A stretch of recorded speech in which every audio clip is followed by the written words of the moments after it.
There we go. How about now? Sorry, I'm on a different computer. I bet you can see me now. It's like a 20-second lag, so let's see if it works. Hello. Hey, Leo. How does this even happen? Do you change your settings every week? It's Windows. I'm going to blame Windows. I tried starting a machine and I couldn't get it working. You can see me now. Hi, Radar. My Windows machine crapped out. So I apologize, guys. I usually sit there and do my neurofeedback on the couch behind me, and it didn't work. So let me know if my audio or video is not okay, because I'm sitting, I can't get my headset to monitor. So I'm just going to chat with you guys tonight. So you get to see me in a little bit different setup here. But the real goal was to talk about this new finding. Let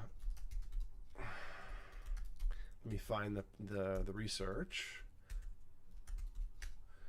So there was a new paper. It's funny when when you're a neuroscientist, and by the way, welcome if we haven't met. I'm Andrew Hill. I'm a functional neuroscientist. This is Monday night for me, anyways. Neurofeedback and chill, and weekly I typically do some neurofeedback and explain the process of neurofeedback and how things work.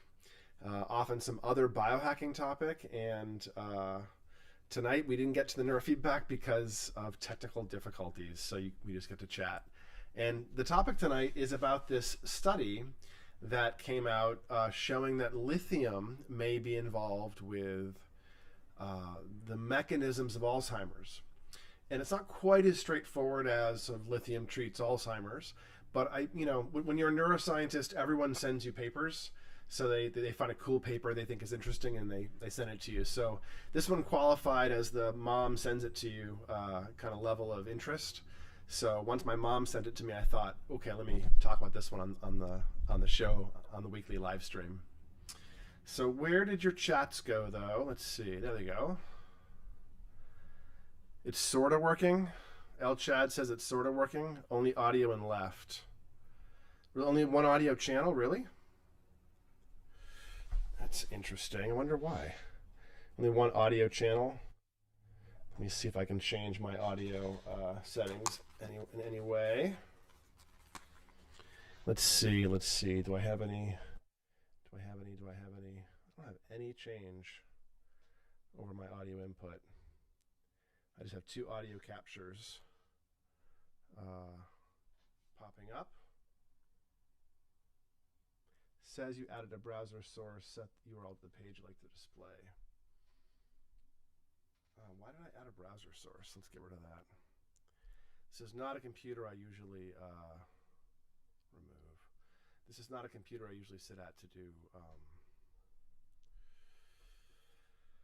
do streaming from. So sorry guys, this is totally not very smooth tonight. Usually I'm smoother. But let me know if you can hear me and see me. Chad says the error's gone now. Yeah, I removed the non-functioning. I'll have to trim this slideshow a little bit. I think this macOS screen capture doesn't need to be there either. Remove that. There we go. Windows pulled a fast one. Yeah, well, now I'm on Mac, actually. I had to switch to my Mac because my Windows machine wouldn't pull up my camera at all. So this is a different camera, different microphone. Well, same microphone effectively, but it's a different setup completely, and I haven't streamed on this before, so it took me a second to figure out that I had to mirror the sources so I could see them. But actually sitting here and talking to you guys, it's actually a bit easier than sitting on the couch over there. So it's good enough, not perfect. It's still a little iffy. Okay. Well, I appreciate everyone's patience with me. Here we are starting a little late tonight.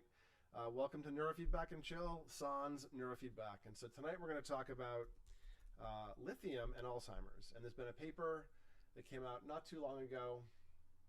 It's been getting the rounds, getting the sort of popular attention. And what people are seeing is this implication on Alzheimer's sort of etiology or the mechanisms of Alzheimer's. So there's this phenomena where, let me move my notes here. You guys can't see them because I'm not very good at showing screens right now. Regardless, the point here is we talk about brain phenomena with regards to Alzheimer's and things like sugar and oxidative stress and all those other ideas. The quality of sound is not as great as it was in the other sessions. Maybe we can turn the audio up a little bit. Let's see. No, it's all the way up, unfortunately. I do apologize. That's about as good as I can get it tonight. My sound is distant. Okay. Let's see. Is there anything I can do? Oh, there's 2 audio input captures happening. I wonder why. Let me remove one of them. Remove. There we go. All right, so I removed one of the audio input captures. There's still 2 showing. That's weird. You did lower my volume a little bit when I was fiddling. All right, how about now? I just turned, let's see if I turn anything up anymore. All right, everything's turned all the way up as far as I can tell. The device is Audient let's see. Sounds perfect to you, Leo? Thanks. Here, I'm going to switch the audio input. There we go. I think that'll work okay. My sound is distant, says Sonia. I can see the audio level on the screen in front of me. It looks like it's okay. I think I might need to, oh, I fixed it? Great. Better now? Okay. So what I did was I had a duplicate audio input apparently. All right. Note to self, when you have 2 audio inputs, it is quieter for some reason. So here we are 20 minutes in. I apologize for the delay. Thanks for those of you who are troopers hanging out. Thanks to Radar Ashwood and Sonia and El Chatterino. And I see Joe Barr. Who else do we see? Sonia, El Chad. I feel like, what is it? Do a Zoom do? I don't know if you guys are old enough to remember Zoom. I see Joey and Sally and Eddie and, the end of a kids show in the 70s, maybe 80s. The host would look through a magic mirror and call out to the TV audience kids who always hoped to hear their names. So, and if you can remember that, you probably don't have Alzheimer's, which is one of the things we're talking about tonight. So we think about sugar, we think about oxidative stress, we think about wear and tear in Alzheimer's, but we don't really think about minerals or electrolytes or other phenomena quite as much.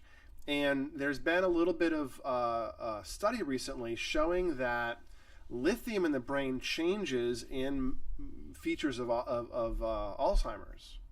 And these are features of the brain chemistry that are normal features that use lithium. So this is not lithium used as a psychiatric medication to tune the brain. It's sort of the natural mechanism of lithium seems to be altered in Alzheimer's pathology. Specifically, there's a couple of phenomena where the lithium seems to get sequestered into the amyloids, and that is an early feature of Alzheimer's that seems to show up in humans and mice models of Alzheimer's. So to test this, some researchers took mice and artificially lowered their lithium and created this progressive phenomena that was very akin to Alzheimer's. So in these Alzheimer's prone, genetic mice. So this was a pretty big confirmation. Even better, the researchers reintroduced lithium in water to the mice, and they had the memory function restored. They ran their mazes better. They had their amyloid reduced, their amyloid plaque reduced. So it looks like lithium in small doses, relatively small doses, seems to work towards this sort of amyloid balancing. So we know it balances mood in high doses. We also see it in other psychiatric phenomena. So when I saw this study, I dug in a little deeper, and I was curious if lithium's ever been used in microdosing in psychiatric phenomena. And it turns out it has, although it's not necessarily microdosing, but much, much lower doses than what one would normally associate with sort of lithium dosing, lithium carbonate or lithium salts of some sort. You generally have a pretty high dose. It's one of the better, lithium in general for psychiatric support is one of the better understood psychiatric medications because of how long we've been using it, essentially. So you can look at the literature and find that there's cases of, instead of using hundreds of milligrams, people are using 3, 4, 5 milligrams of lithium carbonate typically. And it does seem to be impactful in mood leveling and suicidality and a bunch of other phenomena that we would think of as things that lithium supports. But these are still in the multiple milligrams of lithium carbonate, and the research that we saw with the mice, they use lithium orotate, which is a much, much lower sort of dose module, if you will, or molecule rather. Lithium orotate does get into the brain pretty well, it's good affinity, so you have good brain penetrance, but it's sort of one of these phenomena where the lithium orotate compared to lithium carbonate, much lower effective dose essentially. So what I was really impressed by was that these researchers who did a study, the next thing they did was reintroduce the lithium, and they used lithium orotate. So the levels for a mouse, the microdosing levels for a mouse, were truly low compared to all the other previous lithium work. And if you convert it out to humans, we're sort of in the range of what the supplemental lithium orotate is on the shelves. In fact, the lithium orotate, somewhere in the few milligram range when it's supplemental, and that's about where the mouse studies in terms of kilogram per mass. And we should always have a caveat or a caution that when you're looking at rodent studies, especially when it comes to brain phenomena or aging phenomena, the translation from a finding in a mouse study up to a human drug or human impact is often pretty low. The average is something like 10%. However, if the mechanisms of the pathology are shared, or if it's well understood, or if the animal model is a sort of well-studied analog, or if it has genetic engineering to match in some ways, knockout genes or things to match the mechanism that we're exploring, with a very narrow scope, you can often have higher confidence that a mouse model will convert over to human impact. So that's the first question we should have whenever we hear mice is, well, okay, 5-10%, chance that it'll have the same kind of phenomenon in humans. But we already know lithium orotate has some impacts. And as I said, I looked back at the human studies looking at psychiatric implications for bipolar, for major depression, and you're finding doses in the single milligrams, 2, 3, 4, 5, 6 milligrams. So lithium carbonate in a much lower than traditional dose does seem to have similar impacts on brain health. So looking at the mechanisms to see if there's a parallel, we can look at the mouse models and figure out, well, how is it acting and what is it doing, right? So we know that the lithium is being sequestered into amyloid somehow, and that essentially steals lithium from the rest of the natural brain process, from the glial cell processes. The glial cells seem to become overactivated, and there's some mechanism with inflammation where the amyloid gets produced at a higher level. Remember, amyloid is not necessarily just a demonic tissue formation that's only bad for you. It's part of the innate immune system. It helps with very basic things like microbes and things like that. So we need amyloid, we want amyloid in some level, and glial cells we know are also involved with the immune system in the brain, especially in regards to inflammatory phenomena. So there's some link there. And it looks like if you give the creature, we know this is true in mice, we would assume the same mechanism based on what we know in humans, that it really helps soothe, if you will, an overactive enzyme. Let's see, which enzyme was it? My notes here. Something beta 3. I'm blanking on the name, on the actual name of it.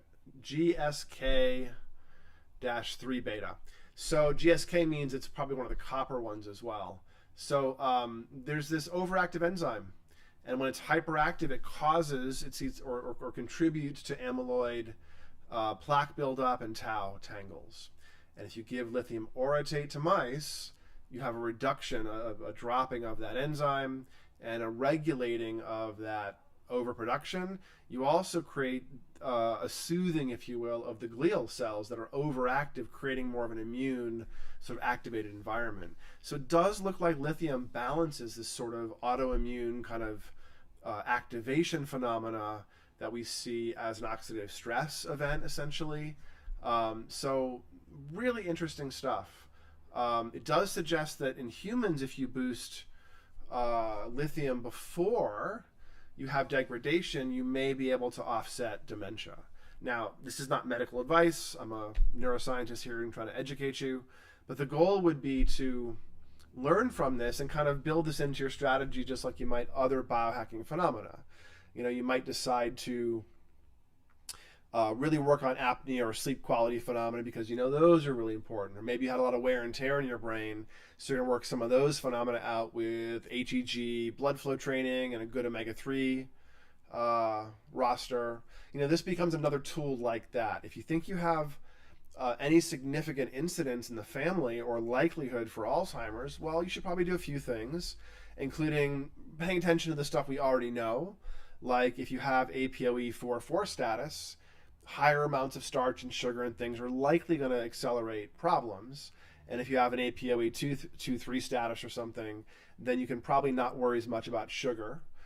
So, you know, use those phenomena. I'm always a big fan of things like the Apollo Health Recode program, where they can scan your blood for metabolic and genetic factors and try to find big drivers of the diseases of aging. But in this case, I think lithium might be something that we may want to think about as a supplemental compound earlier on, just like we think about things like acetylcholine. You know, CDP-choline helps with myelination. And while Alzheimer's is not specifically a disease of myelination, there is a lot of tissue loss. And so acetylcholine helps bring up the speed of processing and triggers remyelination. So I think lithium might start to be considered in that pharmacopoeia of the biohacker who thinks of some of these compounds. So I don't know. I'm really curious about it. That's the 10,000 foot view. I can unpack that a little bit. Let's see. Any questions here? Joe Barr is saying they sell the bottle spring water called Crazy Water around there that has some natural source of lithium in it at 0.17 milligrams per liter. Would that be too low an amount for microdosing? I don't think that it would actually. No, I think it's actually right in the range. Is the Lithia spring up in Oregon? Is that also lithium? Let's see. Lithia spring contain lithium. Let's see. See, I'm sitting at a computer I actually work at, so I can search for things. Contain lithium. Yeah, so the Lithia Springs, which I think are up in Oregon, contain naturally occurring carbonated lithium bicarb, which I hear tastes really nasty. That's somewhere in like what, the Rogue River Valley, like Ashland, Oregon or something. Where's Lithia Springs? Location. Oh, there's one in Georgia apparently. And then there's also Lithia Springs in Oregon as well. Yeah, in Ashland. So there's a few of them apparently, and we know historically this is how lithium was discovered, is we found mood-altering effects. And if you look at, in human populations, you look at towns that have lithium rich in the water, you actually find statistically relevant correlation with mood. So you get higher mood, reduced depression kinds of things in towns with naturally occurring hard water where lithium is one of the elements. So it does seem to be a sort of, you know, mineral that is potentially healthy. And we've known this for like 30, 40, 50 years. That's more than just a mood stabilizing drug. But the fact that it seems to reverse some basic immune processes that we know contribute to Alzheimer's phenomena and dementia phenomena is really exciting. And adding a little bit of lithium may be something that, you know, it's the kind of thing that we can test in humans, and we can do retrospective correlative studies. You know, there's going to be mineral-rich springs in certain parts of the world that have lithium. I wonder if those areas also have an effective blue zone phenomena with reduced risk of dementia. That's the obvious next question. Is let's do a retrospective study or cohort study following people if they bring lithium on board. So there's some interesting stuff here that I think people. This is like a grad student level of things. So Mineral Wells, Texas, Joe. Interesting. Radar is getting choppy. That might be on your side. I'm sitting here on 6 gig fiber on a Mac Studio Pro. So if it's choppy, it's my camera or something chopping. It's not anything really true about my internet here. I appreciate it though. So they sell crazy water in Texas, Joe. Interesting. So yeah, I think lithium's been around as a psychoactive. I wonder what other psychoactives we found naturally occurring or that we've experienced. Certainly things like psilocybin has a long storied history. There's also, it may be apocryphal, but there's stories about discovering St. John's wort because cows were, or maybe goats were prancing around in an extra good mood. Also, we know that St. John's wort can make you more sensitive to the sun. So I've heard, again, maybe farm rumors about St. John's wort making cows get sunburns. So, but it's a serotonergic kind of phenomena in the St. John's wort. We also know that some of the things we think about as aromatics, like lemon balm and holy basil, those have some psychoactive properties, lavender. So there's a bunch of these phenomena out there in sort of the natural world that we interact with that seem to have significant psychoactive properties. But I'm curious, so we got a dozen people or so on the channel live right now. What do you guys think about lithium? Is lithium something you might explore taking, that you might want to think about like digging into? Do these exciting studies that talk about reversal of plaque burden, at least in animal models, are these things that make some sense for maybe elders you might know? I'm curious what you think about that.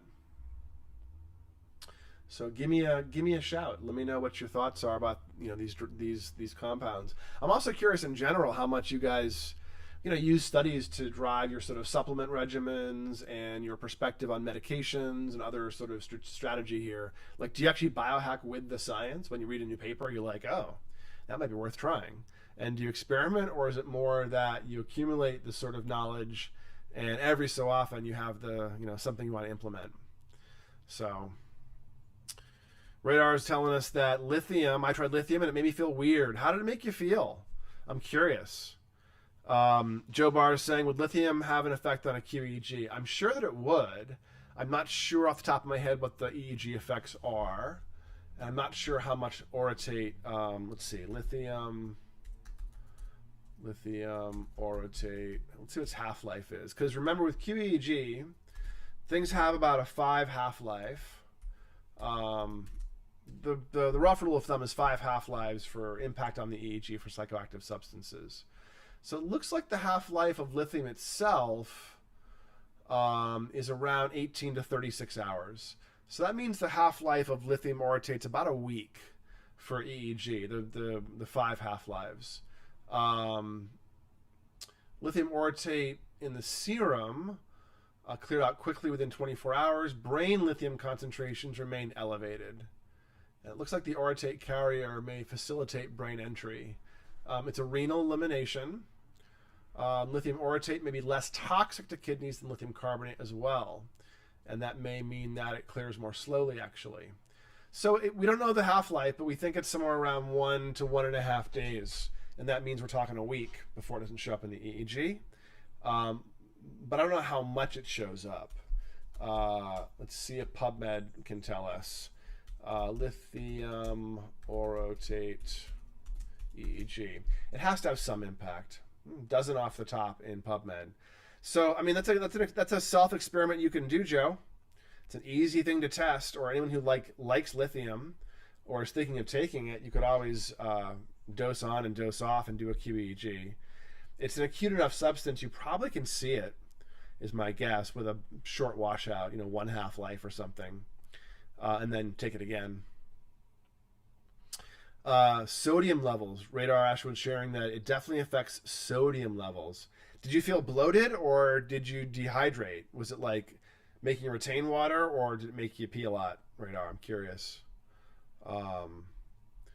But I think depending on the lithium version, some are salts as well, right? So a lot of lithium salts would potentially affect sodium as well. Interesting. reduces sodium. I think it might be based on the format, Jabbar. I think if you take like a lithium carbonate version, that might compete for salt, right? But the lithium orotate shouldn't, unless lithium itself is involved with sodium metabolism, and it may be actually because they're both ions, right? So it probably is. Lithium is an ion, so is sodium when it's in solution. You don't carry salt crystals, hopefully, in your bloodstream or your CSF. So it must be about the ion concentration affecting the electrical balance as well because of the change in ions. Sonia's asking, any relation between lithium and autism, ADHD related symptoms? That's a great question. I don't know. I do know lithium can act as a mood stabilizer even in the absence of depression, and every so often it's used for ADHD when there's a lot of mood stuff. Let me see if lithium has any. Let's see. I mean, I'm not finding anything really quickly. I'm finding, it's going back in time very, very quickly, looking for, there's some theories about it being safe during pregnancy or not. There's some overlap, some comorbidity stuff. When there's comorbidity with access to things like trauma and borderline, it looks like it might be a good strategy. It might be useful for adult ADHD with depression, people are saying. So it looks like the sort of gross regulatory features of executive function are not being talked about with lithium, and the social ones, as far as I know, are not either. So it's really more about the sort of inflammatory stuff, I assume, and more of a broad impact. Yeah, it looks like the only thing people are saying about lithium and autism is they're saying there may be some risk. There's theories that there's some risk exposure during pregnancy may affect some signaling in the genetics. It doesn't look like it's a very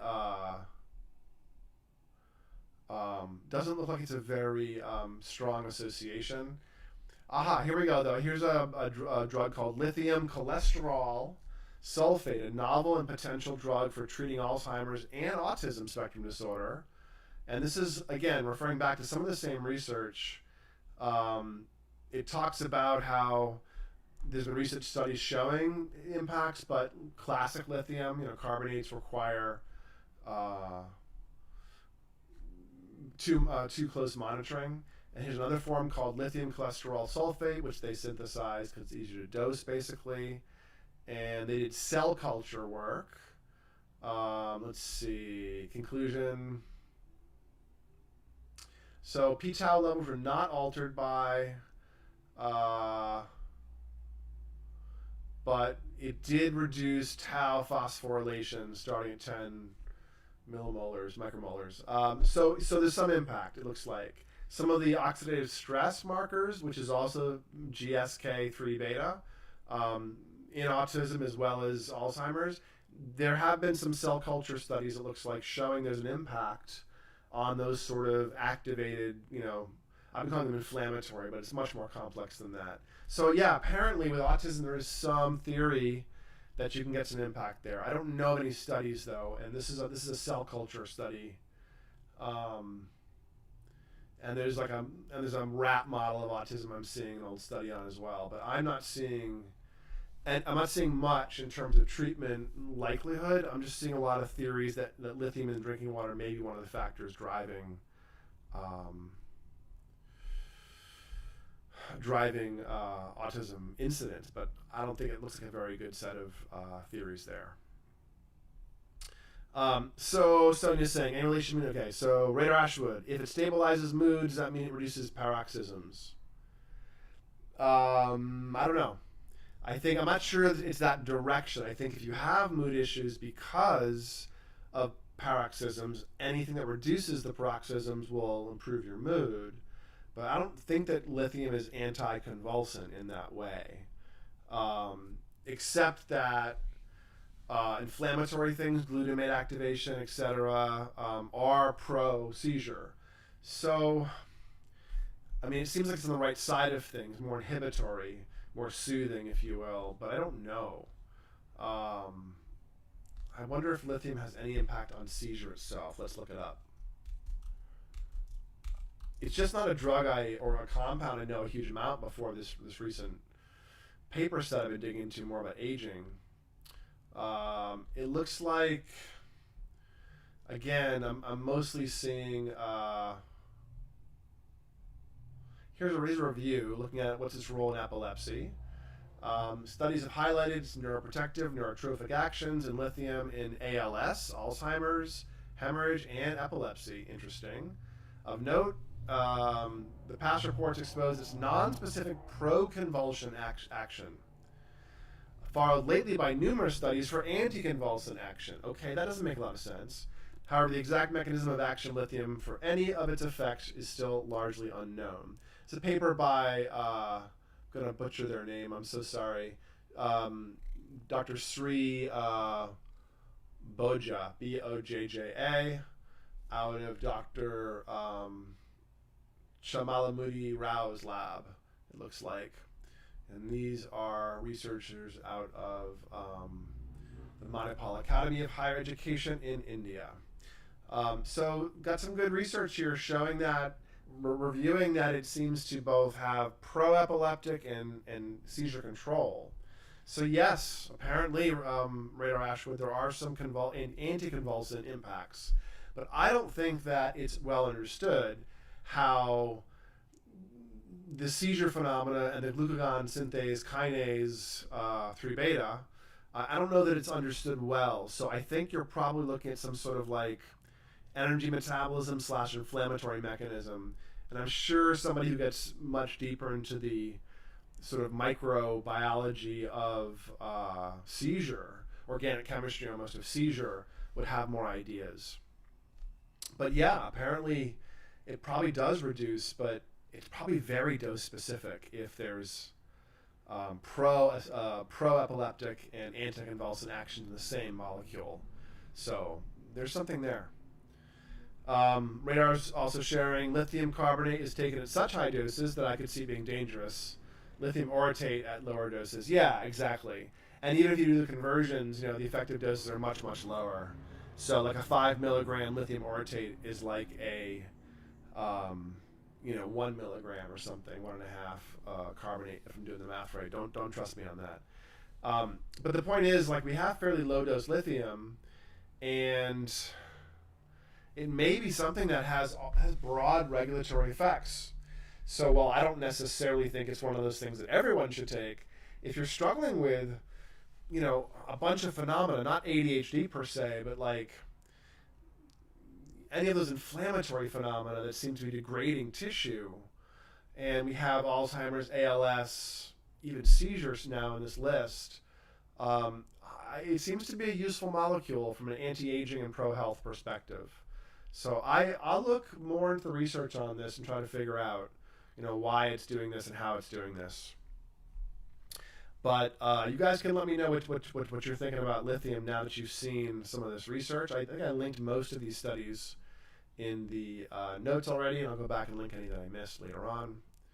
So, but I really apologize for my drag, my laggard start tonight with my audio and video not working. I did buy a new computer to set up as a streaming machine, and didn't get to it, and then this happened. So, I'm all set for next week.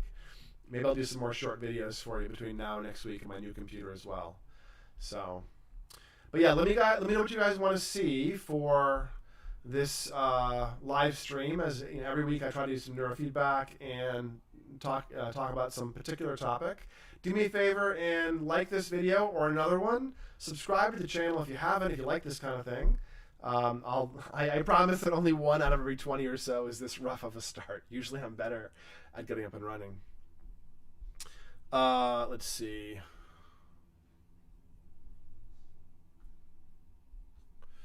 It's getting choppy. Oh, it looks like some of the chat questions didn't scroll properly. That's interesting. There we go. Now I can see them. Yeah, I got that streamer set up. Here, I'll show you. It's not plugged in yet, so I can show you. But I got this little Nice little box here. That'll become my new streaming box. It has all the ports. All the ports make me happy. So it's rough though because I work on a Mac mostly, but all of the things that I do are on PC. So neurofeedback software, most analysis software is on PC. So I have to kind of build myself software on a Mac if I want to use it, it looks like. Radar Ashwin is asking, is there an EEG phenotype for Asperger's? I have a feeling I might have asked this before. So should we look for the phenotype for forgetting things? No. Forgetting little short-term memory things is slowed alpha or alpha synchronization. So look for alpha synchronization in your left hemisphere not being there, alpha spreading out for forgetting things you might have asked before. But all kidding aside, there's not a particular Asperger's or like social, necessarily a social impairment or a social cueing.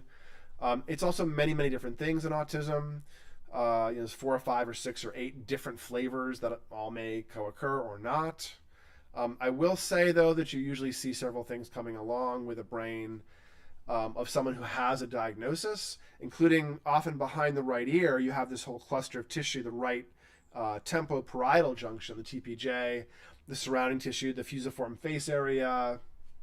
There's an area over there involved with verbal prosody. So if you do have some autism that's significant, you usually have really unusual stuff back there.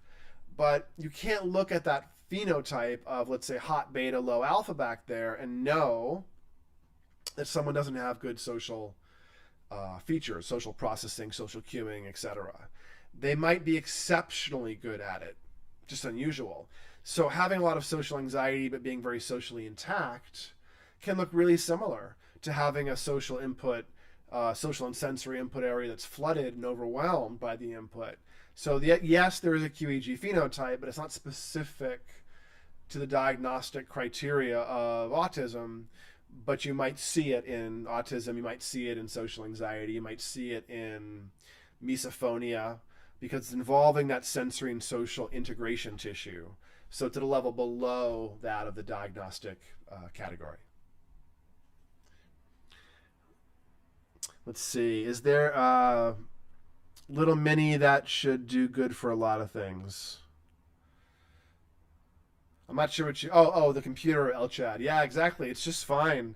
And, the prices have come down on these things. I run one of these right now over there. And I'm running it for like 3 or 4 years. You can see it set up behind me. And I run a 65-inch television. I run Eager on 2 screens. It works great. But it's old. And the past 3 or 4 times that I've done live streams with you guys, the fan has started running hard and it's gotten choppy, so it's overheating. It's also today like 90 here in Southern California, so maybe it just gave up the ghost and it wouldn't run the video for some other random reason, who knows. But I'll get it all sorted, and let me know if you guys care if I do neurofeedback or not. Maybe instead I'll bring up more show and tell, more pictures, more QEEGs, so I can do that as well, sitting right here pretty easily.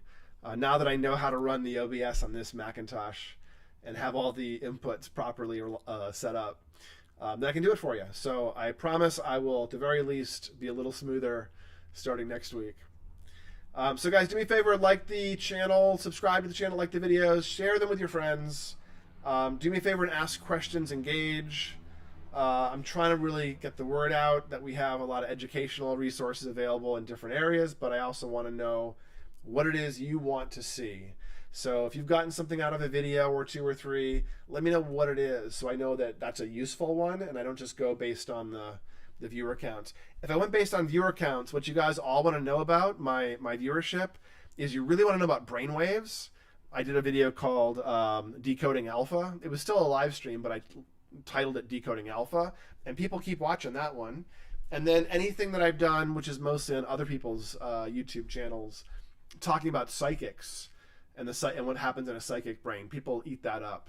So maybe I should do a video for you on what I see when psychics do their psychic thing, or maybe I should do a long video going into all the brain waves a bit more deeply. Those are 2 of my recent ideas, and I have some review articles I'm working through which talk about how neurofeedback is used in Parkinson's, one that talks about how neurofeedback is used in alcohol substance use disorders. So those will be coming out in the next few weeks. If that sounds cool and you want to geek out with me, please subscribe to the channel. Otherwise, I will talk to you guys soon. Oh, more questions here.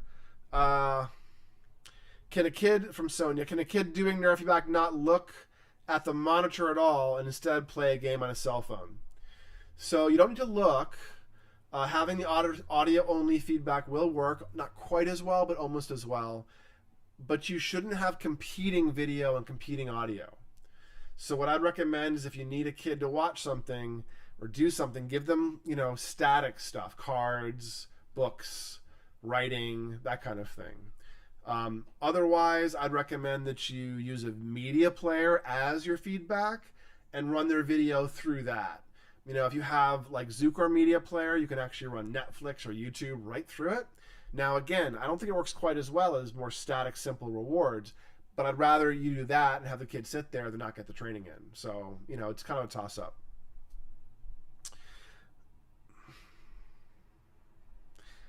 Let's see. Radar is saying, personally don't think it's necessary to do neurofeedback every time. To look at the screen? Yeah, probably not. El Chad is saying the origins of Hans and his quest of ESP in the EMG. Yeah, the inventor of the discoverer of EEG about 101 years ago was a German scientist who was looking for aspects of the mind and may have found them. I'm not sure. We're still answering that, I think. Radar saying I think covering brain NFB related topics and Q&A is most important. Okay. So you don't need to see the neurofeedback every time. Okay. Joe Barr is giving us a title, the telepathy tapes. Maybe. I may have to go on the Y-Files as like a interview guest. Get those guys to have an interview instead of a background fish, a sidekick fish. El Chad saying Lotz just hung himself out there with the artifacts. There's a lot of early literature looking at EEG that wasn't very good and was full of contaminants, including EMG. Yeah, I also think this is why the field of neurofeedback didn't take off initially, because a lot of the work that was being done, and it was being done around alpha. And alpha has this perspective of like relaxation and healing, and while you can do some things in alpha in that landscape, I don't think it was really until Dr. Sturman helped us understand that SMR was a really strong regulator before the field really started to take off, and we saw the power of neurofeedback. Although alpha as an EEG phenomenon is much more broadly understood. I mean, that's why it's called alpha. It's the first brainwave that Berger was able to, I think he bounced light off of a dish of water and somehow used the skull of a rabbit, and had the waves on the wall. I forget the actual experiment that allowed him to visualize electricity. Very, very bizarre experiment. But 101 years later, we're still figuring things out about EEG. So yeah, maybe I should do a basics on what EEG is and what the brain waves are, the bands, what neurofeedback is. So a few basic videos might be coming your way. All the brain waves. See, Sherry agrees. Hi, Sherry. Nice to see you. All the brain waves. So, yeah, that's a good one. I'll do that one. Radar Ashwood's asking, how about covering epilepsy as a topic? Decent. I'm not an epileptologist, so I know a lot about it sort of incidentally. I have some family experience with it. I see it every so often in the EEG, but I try not to work in a treatment role, and I often hand off deeper questions around that to neurologists when I think it's necessary. So I can tell you what I think about it, what I've seen, what the literature and neurofeedback talks about with regards to seizure, Dr. Sturman's review article from 2014. But it might be a little surface level. I'm not sure that I can get deep enough to get really curious people a perspective on it. But I can do one of those, sure, on seizure. I would say seizure more than epilepsy, because seizure is the phenomena. Epilepsy is this sort of category, All right, guys. Well, thanks so much for your attention and your time tonight. I really appreciate everyone coming to hang out with me, even though I didn't get to do neurofeedback tonight because of my Windows computer. crapped out. You get to see one of my cats in the background. She's chilling. That's Dee Dee. I have Dee Dee and Minnie. Minnie's a little terror, but Dee Dee's very nice. So, all right. On that note, neurofeedback, cats, all kinds of goes together. On that note, guys, you have a lovely evening. Take care of those brains, and I will talk to you soon.